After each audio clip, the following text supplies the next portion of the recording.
नमस्ते. मी सायली किचनमध्ये तुमचं खूप खूप स्वागत करते. आज आपण कोल्हापुरी स्पेशल मसाला टोस्ट बनवणार आहोत. तर त्यासाठी मी इथे एक बाउल घेतलं आहे. याच्यामध्ये आपण 2 वाटी बेसन घालून घ्यायचं आहे.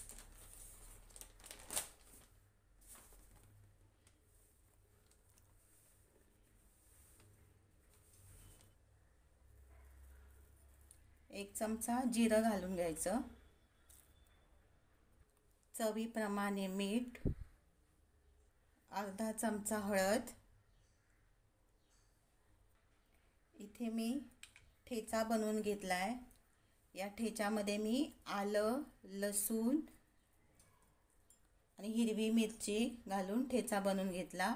तो आपण घालायचा आहे. छोटा 1 चमचा ओवा आणि हा अर्थातच कोल्हापूरचा हा कांदा लसूण मसाला हा असलाच पाहिजे. याच्यामध्ये हा मी 1 चमचा घातलेला आहे आणि भरपूरशी अशी ही बारीक चिरलेली कोथिंबीर. आता आपण याच्यामध्ये थोडं थोडं पाणी घालायचं आहे. एकदम पाणी घालायचं नाही आहे आणि हे मिक्स करून घ्यायचं आहे. हा आपला मसाला तयार झाला आहे. अब एवढ्या पद्धतीत असा घट्ट पाहिजे, जास्त पातळ पण नाही करायचं आहे. मी इथे बघा हे ब्रेड घेतले आहेत. आता हे आपण असे कट करून घेणार आहोत उभे.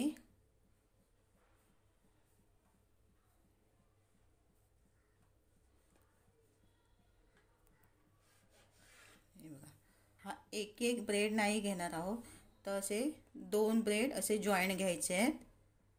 हे बघा अशा पद्धतीने.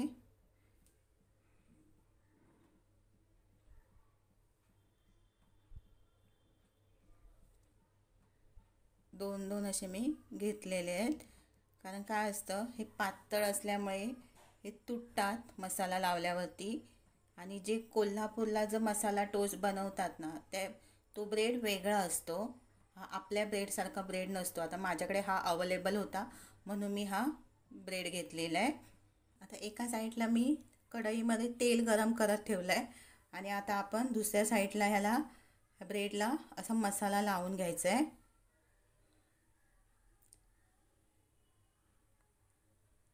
व्यवस्थित असं लावून घ्यायचं आपण दोन्ही साईडने.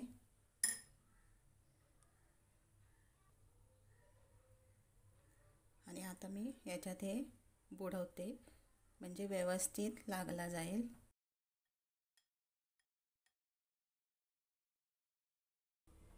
हे बघा, मी अशा पद्धतीने हे ब्रेडला मसाला लावून घेतला आहे बघा. आणि हा चमच्यानेच उचलायचा आहे आपण, कारण काय तेव्हा हाताला सगळा मसाला लागतो ना, म्हणून आपण चमच्याने उचलून कढईमध्ये तळायला ठेवायचं आहे. इथे आपलं तेल छान असं गरम झालं आहे. आता आपण जे मसाला लावून घेतला आहे ना ब्रेडला, तो आपण याच्यामध्ये घालायचा आहे.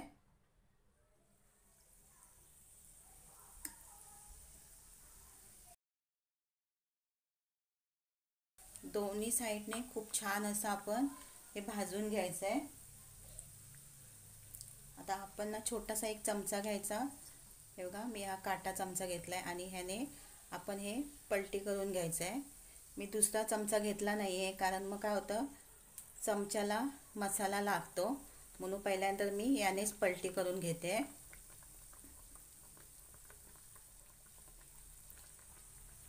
तर याच्यासोबत आपण दुसरा पण घालूया.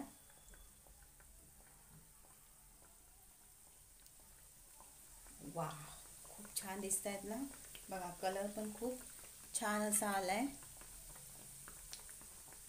टिफिनमध्ये पण बनवून देऊ शकता, कारण ते आवडीने असं काही पदार्थ केला ना तर आवडीने खातात.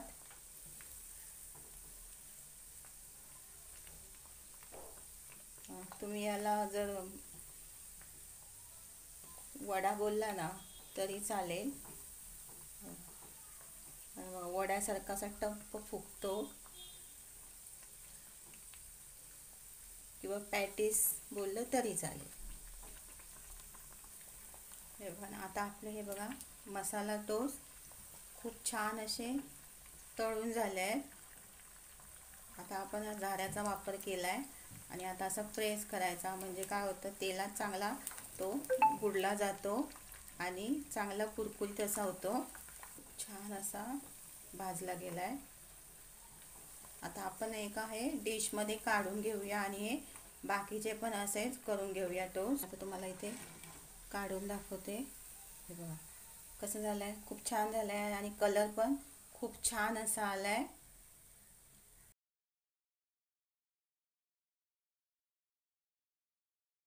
आता आपले हे मसाला टोस्ट तयार झाला आहे.